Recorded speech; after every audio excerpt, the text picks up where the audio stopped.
Good, I'm back at home base. Hello, my fellow observers. For those of you who are watching this, this is the lecture that you are about to be presented if you are either just entering third grade or just finishing third grade of the integration school. This human mind keeps wanting to say elementary school. You should, and for those of you who are graduating soon, you should be experiencing your first memory upload and integration with the central database of the observers. Now, for this in mind, you are going to be soon getting your full first integration with the central database that has been devised of all the memories of every observer operative who has ever been in Universe Sector 001 in a spin-off universe or out in the field in some naturally occurring universe. So with this in mind, I have been asked, since I am doing something new in particular as a low-level operative, I have been asked to give you a sort of lecture as to what sort of experiences you might be getting when you're off on your first mission as an operative. For those of you who have been involved, you probably, as I said, you've probably been involved in the school for about 2, maybe 3 Zarlax by now. Just to clarify, again, my human brain keeps overriding, wanting to say around the order of about 2 to 3 million Earth years, 2 to 3 million Terran years, but that's another thing altogether. You all know, all of you by now should have a relatively good experience of algebraic topology. You should be, if you're in the third grade, you should be in the third Zarlak. You should be working on your tensor calculus by now, and should be, or if you're just graduating, you should be finished your tensor calculus or your algebraic topology, and finishing off your exams accordingly, as well, of course, as your advanced multidimensional statistics courses. All of that being aside, I will give you a sort of daily lecture of what my life entails and the sort of preparation work that I have to do with this host body in order to be able to jump between universes. I should mention that the reason I've been asked to make this lecture is because of the fact that I'm doing something new. Under normal circumstances as an observer, you will be sent over the hypersphere network, and your consciousness, your collective of memories and personality, will be downloaded from a hypersphere into a host body. Generally, this host body, as the memories unfold, will create a focus. You will then be able to integrate your memories in full with the memories of the host, using that focus, and be able to provide them with the expanded memory base of our 6-dimensional framework of Universe Sector 001, what their purpose and mission is, and thus, as a result, give them the basic tools they need to complete their mission. Most of you, for a single mission, will stay within one universe inside that host body. Then your memories will be uploaded again back to the hypersphere upon death of the host body, transfer back to Universe Sector 001 to reintegrate with the central database, and again, of course, you will just simply expand your memory database within a file, an ever-expanding file, as time goes on. However, owing to certain glitches currently right now, as we fight the entropists and the unknown, it has become necessary for scouts to sometimes directly jump from universe to universe while still inside a host body, so as to be able to get a much wider experience within the host body and take advantage of the host body's unique innate talents in order to be able to fulfill our mission as observers. As a result, I am, as Pseudonymus, I am the first operative who jumps from parallel universe to parallel universe using a host body and using a wormhole generator. So as a result, I will be giving you some of the basics of what techniques I have developed along the way, plus help from the Observer Central database, and I will give you the relevant aspects of what normally to expect. First thing I will tell you, before anything else though, and before I walk you through all the processes that might have to be done with a host body, the first one is Universe Sector ?113, as you are probably aware, is the 113th spin-off universe that was artificially created and directly spawned off Universe Sector 001.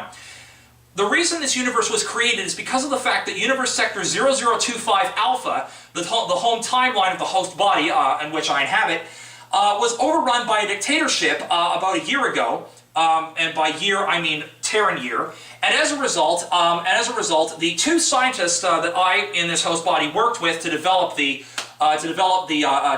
wormhole risk generator, unfortunately were taken as political subversives and executed by the dictatorial government of that particular world line. As a result, I had to escape, and taking what technology I could with me, I tried to move to another timeline, but wasn't able to stabilize there for very long. The observers, courtesy of the help of the Mystic Avenger reactivating my memories and letting me know my full purpose, have contacted me and let me know that they had created a special world line with a single laboratory and all the necessary relevant physical constants, etc., to allow my host body to survive, but to create an isolated lab with a homing beacon which I can return to in my host body after every time of jumping a wormhole. So I will walk you through the basic processes. This universe line, as I'm being told by my superior Metatron, may be used for future observer operatives to build a sort of community where we can have a sort of safe haven in between wormhole jumps with individual with host bodies of particular forms. Small notification: only humanoid host bodies will be able to work within this particular bipedal hominid type. Host bodies will be able to work within this universe line. As new host bodies are required for jumping between universes, new universe sectors will be spun off accordingly and artificially created for the purposes of maintaining safe havens. So, with that in mind, and the introduction having been given to you third graders, let me walk you through the particulars of this safe haven laboratory, including living conditions, etc., and we shall go from there. As you can see here, this is a library of a wide-ranging number of science books, generally obtained from every world. There are two reasons for this, and I will zoom in to show you exactly what I mean. There is a wide number of physics books here, including stuff on black holes, quantum mind theory, some stuff on expanding universes. I have a shelf donated to calculus and physics below, still more on physics and various other factors. I've even got some books on biology, biochemistry, sociology, practically every theory out there. There's even some books in here on oceanography.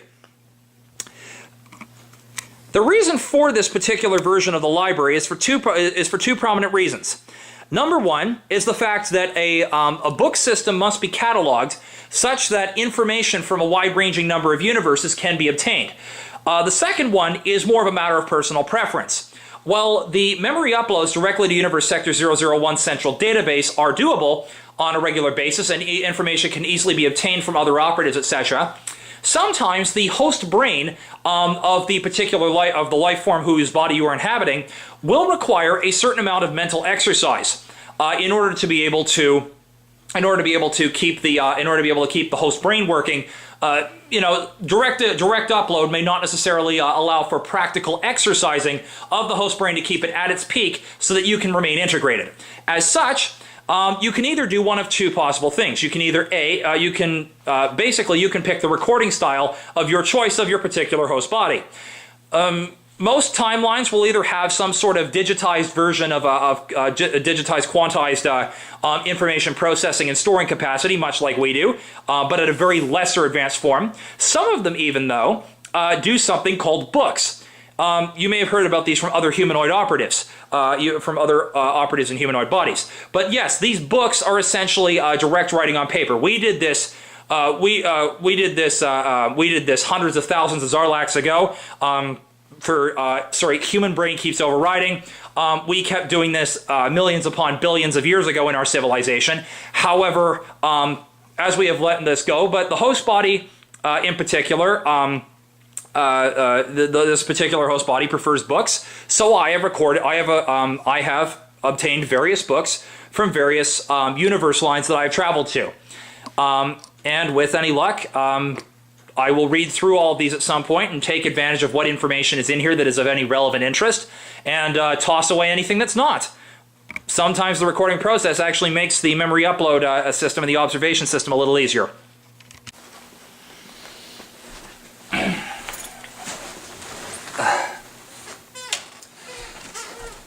Much better. Now that I can already feel myself rejuvenating. Oh, wait, hang on. What was I doing? Oh, thank you, Metatron. Thanks for the... Okay, good. Now that the memory re-upload has happened again. Sorry, the little side effect of this. This particular light source, which I am using right here and activating the beam, is a piece of advanced technology from the year 2075 Common Era, or as we like to call it, Well, anyway, yeah, 2075 Common Era is the year in question from Universe Sector 0025 in this particular timeline. What this piece of technology does is, this is another thing I should probably explain to you, young observers. As you obtain a host body, you will discover that unlike us in Universe Sector 001, who thrive on radiation for a wide range of treatments, as well as also a recreation, as well as also a food source, various other species, particularly humanoids, actually are highly susceptible to different types of radiation. The ultraviolet spectrum, the infrared spectrum, both can cause severe damage, but also everything which we take for granted at home, up in the X-rays and the gamma rays, can actually be of severe, can actually be deadly in high concentrations to humanoid hosts. One of the major problems with traveling between universe lines using a wormhole generator is the fact of the blue shift effect.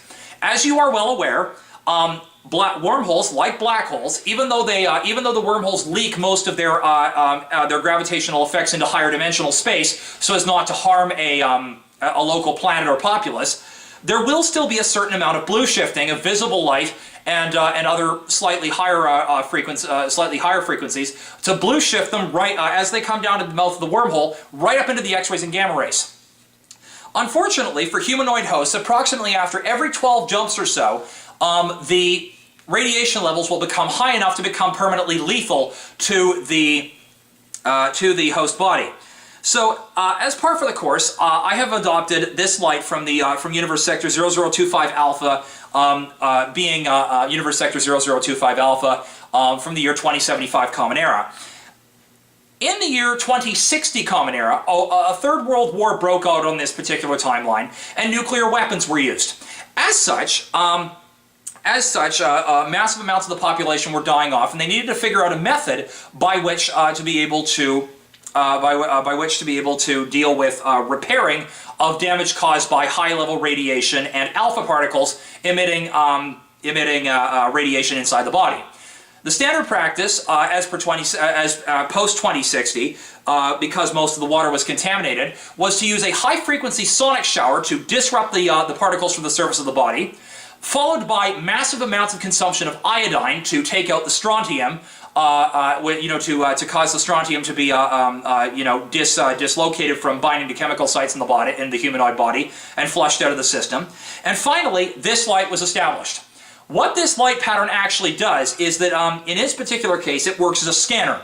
It will scan your, before you leave on a particular jump, you scan your body, and you have a database, a system recording of every single, of the position of, and the quantum state of every single particle in your body. This is recorded on computer backup.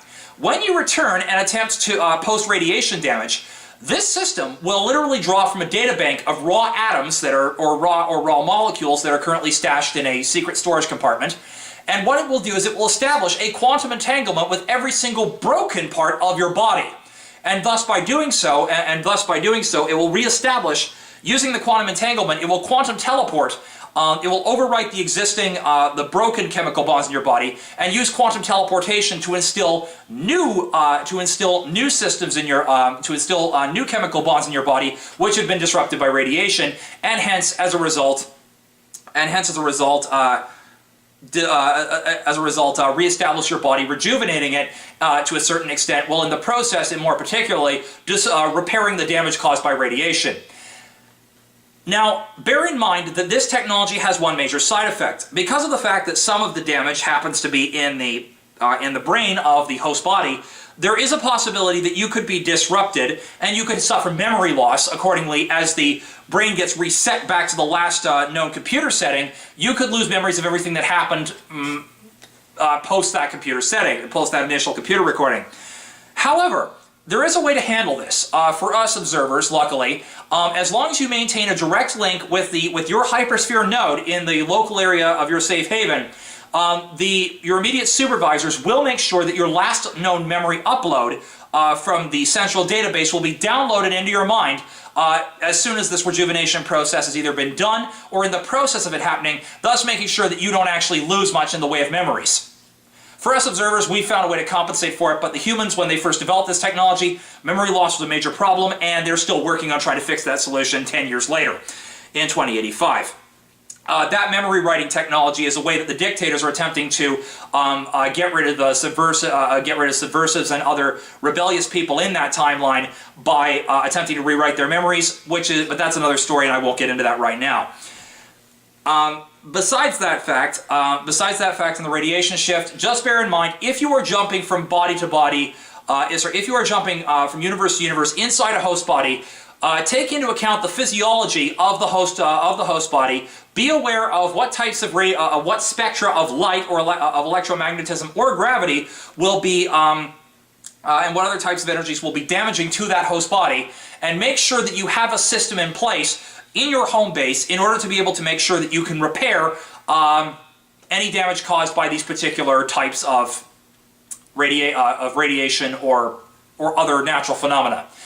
Anyway, that all being aside, this is, I believe I'm just about done with the radiation section.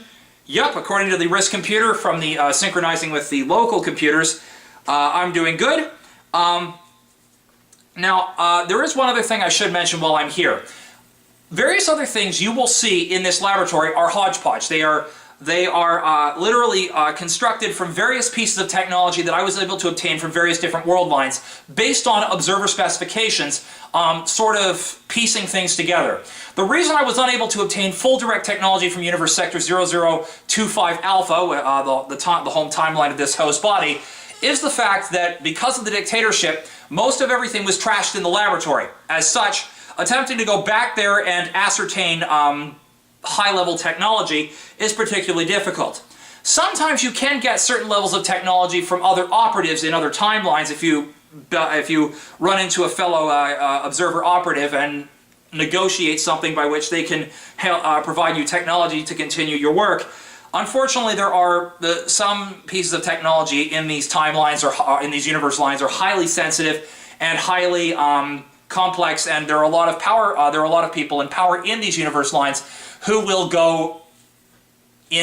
get particularly angry if certain technology suddenly disappears. So as a result, get what you can at what the humans call the consumer level from each individual timeline. Try to find, or each individual universe line. Try to find what technology you can and construct it together in a way that will get the job done, even if it is nowhere near as advanced as observer technology. So with that in mind, I will now show you my home laboratory and what I am doing in the process pertaining to that.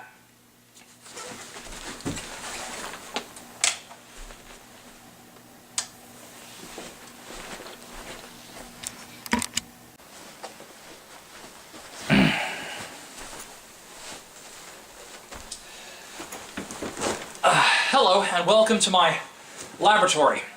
Basically everything on this table is in some form a particular piece for laboratory experiments. Generally I have all my chemistry stuff along the back on the left. All the biology stuff is on the back is on the right. Microscope slides, petri dish for developing local samples of bacteria or other microscopic life forms from a particular universe line. I have dissection tools and various chemical analysis tools and sample recording tools, as well as, of course, filter paper, etc. Basically, you will probably be at some point, as you are world hopping, you will be required to take samples and conduct various chemical and biological analyses in order to be able to provide useful data about said universe line to send back to Universe Sector 001. Now, most of that stuff is already recorded elsewhere within the literature, depending on how advanced the civilization is. If the civilization or species that you are looking at is, say, for example, it's Stone Age level technology, then what you're going to want to do is, again, you're going to want to get various biological samples and chemical samples to do the analysis yourself, in addition to any anthropological recordings you make in your memories for memory upload. But I'd also like to show you one other thing that is also available. Normally, your focus and your analysis for radiation and other such things will normally be done via your hypersphere. This will be able to detect Planck energy being used, gravitational transfers, quantum entanglements within the hypersphere network. Generally, and of course any information you need on physical phenomena, chances are will be in the central database already, the central database of the observers. However, there is the possibility that in order to be able to determine which hyperspheres are actively available or other such things, from time to time you may need to establish devices such as this one on the far right here.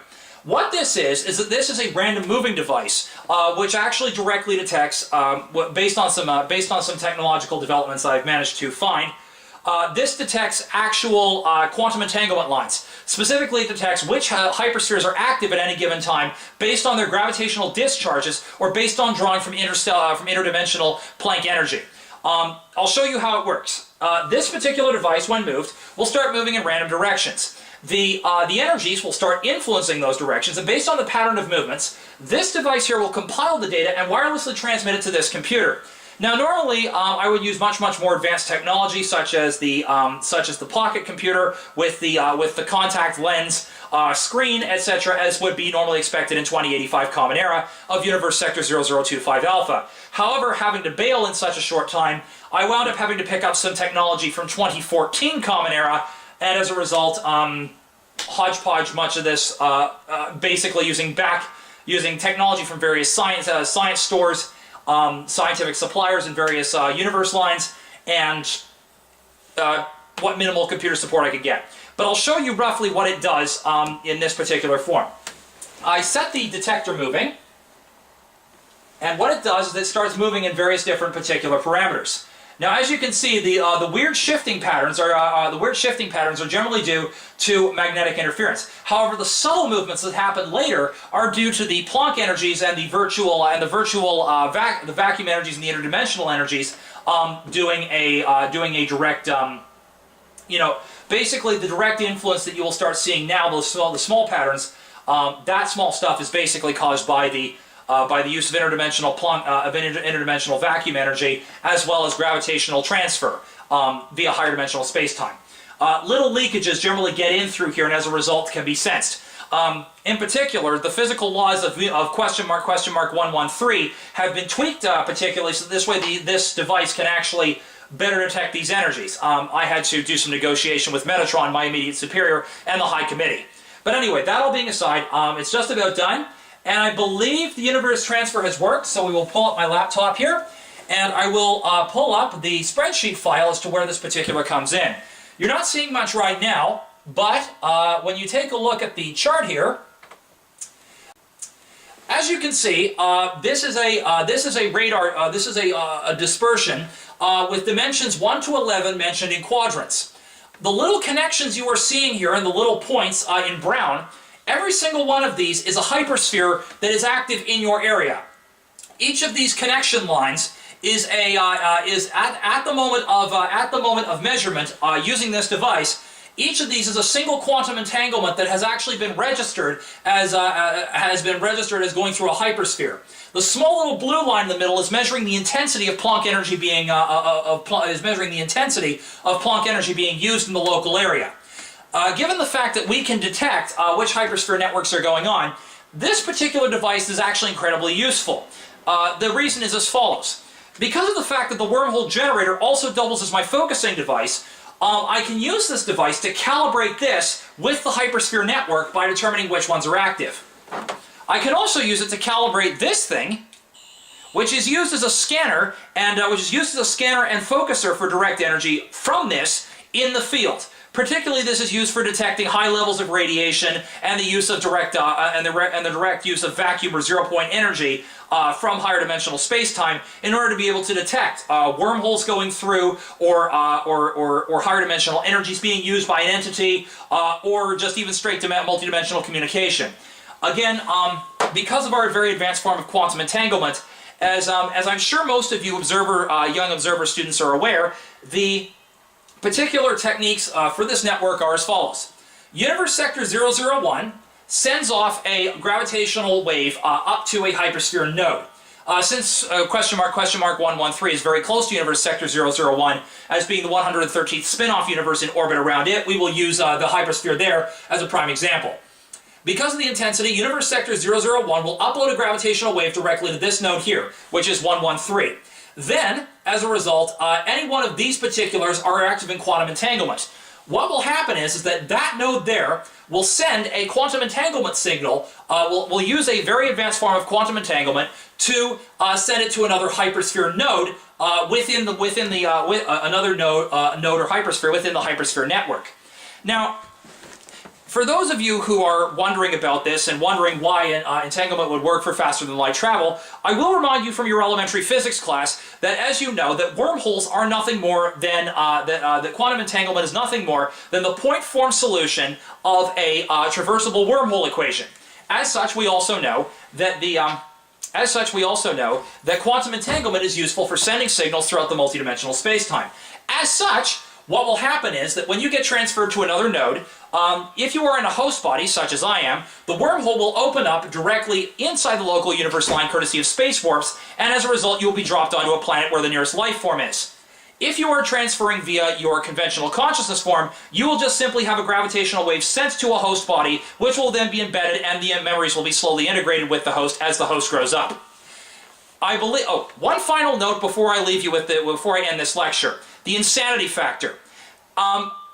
If you were in Psych 103, you will know that most host bodies, if you are simply observing and not trying to direct the host body, you can stay inside. However, due to our six-dimensional minds, trying to collapse them into any beings who perceive less than 6 dimensions is incredibly difficult. So you must pick a host mind who can think abstractly at a very high level. One of the things that most science has discovered, though, is that in practically every host species, these complex thinking minds often have a high correlation to insanity and various forms of mental health disorder. As such, you will start suffering various forms of mental health disorder as the host mind overlaps into your own. So remember to routinely be interacting with the central database to get reparameterized your consciousness, such that you will be able to maintain a certain amount of detachment from the host mental health issues. This concludes the lecture of showing you the grand tour of my base here at Universe Sector question mark 113. I trust as all of you graduate from the elementary school and become uploaded into the central database and go off on your first observer assignments, that this particular lecture serves you relatively well. Use it in conjunction with your class, with the rest of your classwork, and you ought to do just fine. Remember, good luck and keep exploring. I'm Pseudonymus, signing off.